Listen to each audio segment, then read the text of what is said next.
I'm Daniel Markham, and I wrote the domain model for domain modeling, and I'm here this week to talk about ethics yet again. I really don't want to do this. I can't put this any differently. I hate doing this. I find it unpleasant. I know a lot of programmers don't like talking about politics or ethics, morality. I think we have to talk about them, as I pointed out last week. And I did an essay last week on ethics and had a lot of really good commentary on it.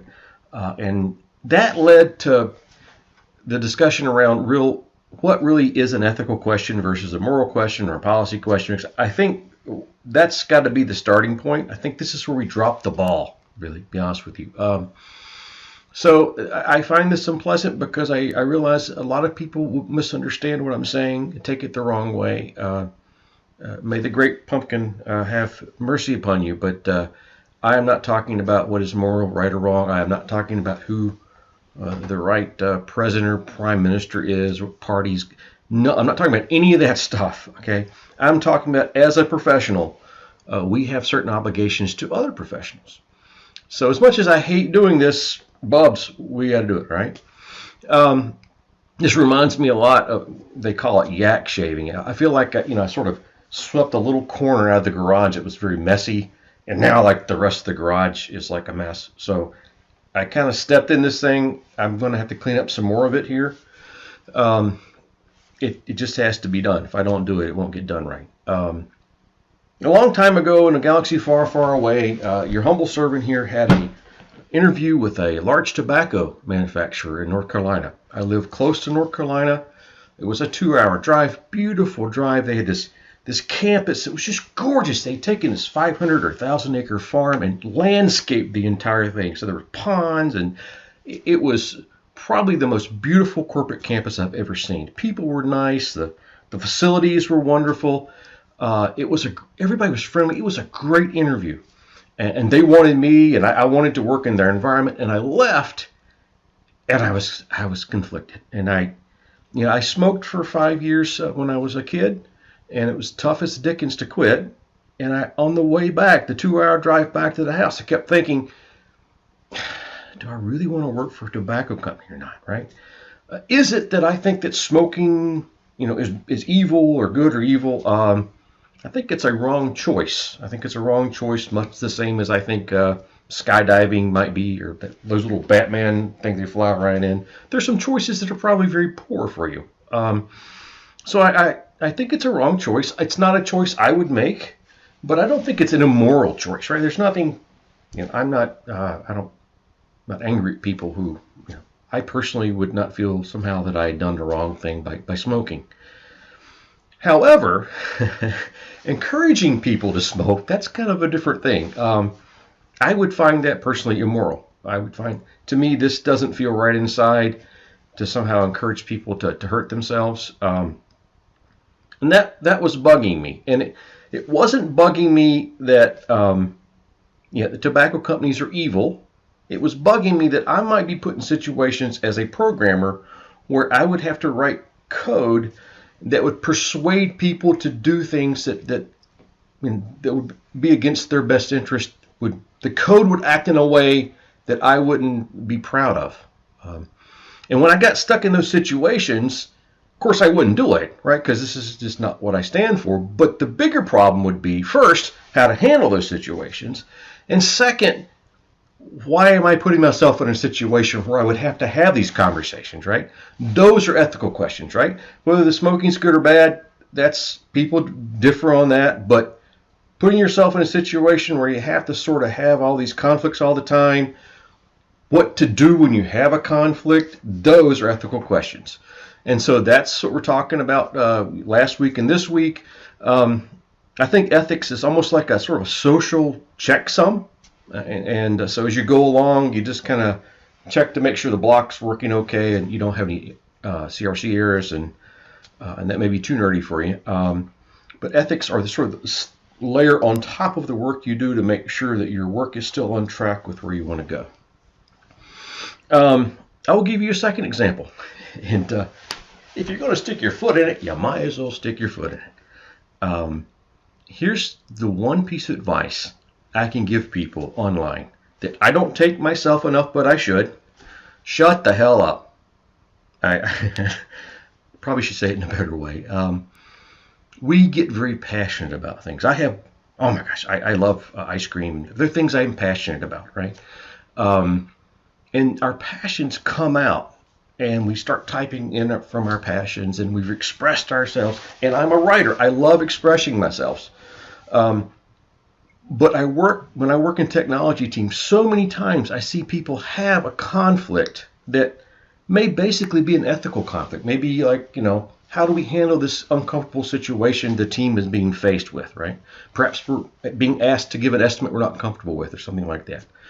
And this sort of neutral ethical discussion suddenly morphs into this sort of right or wrong discussion. Who's the good guy? Who's the bad guy?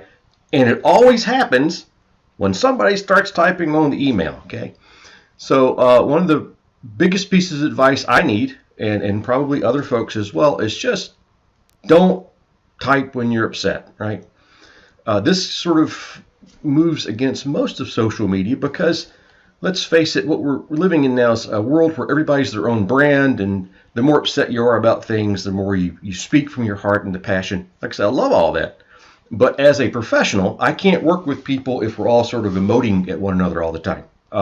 So I have to impose some of my own ethics to say, the more upset I am, probably the further I'm going to step back from the keyboard. So there are other parts where ethics come in, like TDD, clean code. We have these professional values around coding if you're a clean code person. And those professional values may conflict with your customer values, right? How you handle that conflict, how you set it up, ethics, boom. So it's not a discussion over whether clean code or TDD is a good idea or not. It's not whether your customer is an asshole or not. All of these things may be true, but it is a discussion about how you handle conflicts between your internal values and everybody else. I'm going at this from what's called a tabula rasa approach, a clean table. And I'm doing this on purpose because I know that the minute I start talking ethics, there's been approximately 40 bazillion books written on ethics. It's, oh my God. And God bless you if you're a philosophy guy out there, word up. But we have to start fresh for a lot of reasons. This is very similar to the situation where you have one team that does a domain model for an application and they've solved life in the universe. The next team comes in, and many times the first team will go, oh, sure, we've already figured everything out, right? And they just sort of dump the answer.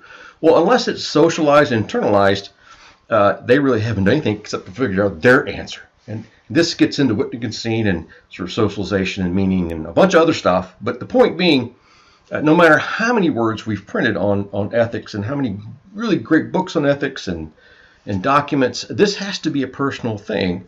And so each of us, myself and you and I in our conversation, has to start from the beginning, right? We can't sort of drop into this and pull down a lot of prearranged ideas and plug them in.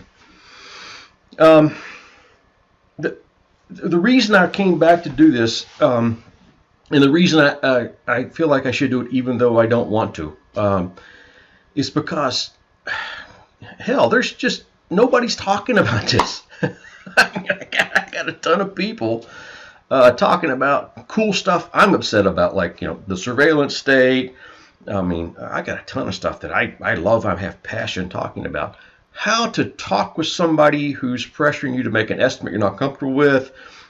These work-related, how do I present myself as a programmer people can rely on? How do I present my profession so that people trust programmers?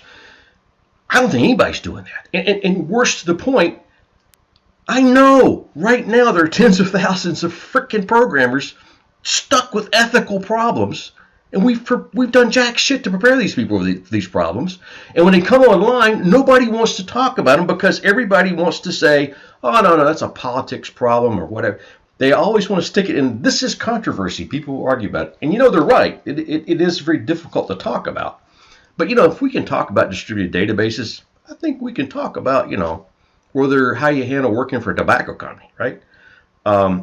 Many of us happen to be far too good at taking our feelings out of things. I'm also one of those dudes. But it's important. It's important that we're able to look at ourselves and our work and our profession from an external view. These things are always a struggle. I'm not here to give you moral instruction. I don't want to give you I'm the last person in the world you want moral instruction from. Did I mention I didn't want to do this? So this is not our what's right or wrong. I mean, there are a bunch of guys that'll tell you like what are the right and wrong things to do in the world. I am not one of them. I am one that will try to help you find your way based on your own values to someplace that you're comfortable with. So this is a struggle. If ethics aren't a struggle for you, you're not doing it right. I'll just be as simple as that. If you have all these ethics and they're never a problem for you, you don't need the ethics. Whatever you're doing, it's not an issue.